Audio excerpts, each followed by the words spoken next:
The Brexit negotiations now. Theresa May is facing very heavy criticism as she struggles to get an agreement about the Irish border back on track. Sterling extended Monday's losses as the fault lines between the EU, the British government and, I was going to say coalition partner, but it's not. It's Confidence and Supply, the DUP, are exposed. And in London, the opposition's top lawmaker on Brexit said the government needed a reality check. Yesterday, the rubber hit the road. Yeah. Fantasy met brutal reality. Yeah. Labour is clear that there needs to be a UK-wide response to Brexit. So the question for the government today is this: will the Prime Minister now rethink her reckless red lines and put options such as a customs union and single market back on the table for negotiation? Because if the price of the Prime Minister's approach is the breakup of the Union and reopening of bitter divides in Northern Ireland, then the price is too high. Bianca Nobilo is our political reporter in London. She joins me now.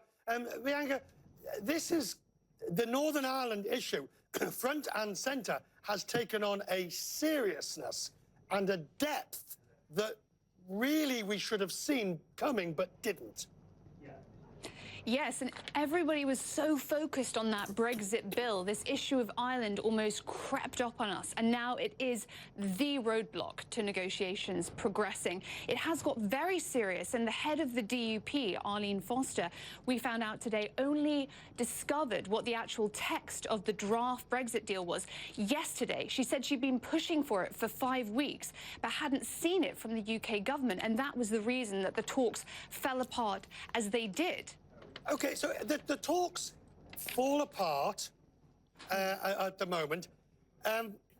We'll talk to Quentin Peel in just a moment about how, what sort of political solution that there may be.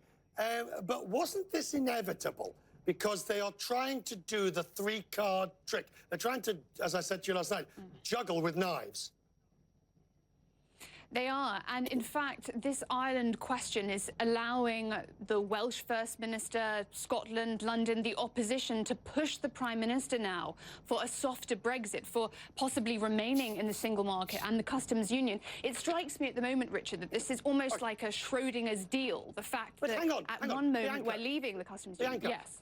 How can there be customs union and single market at the same time as not having full freedom of movement under the 4 pillars?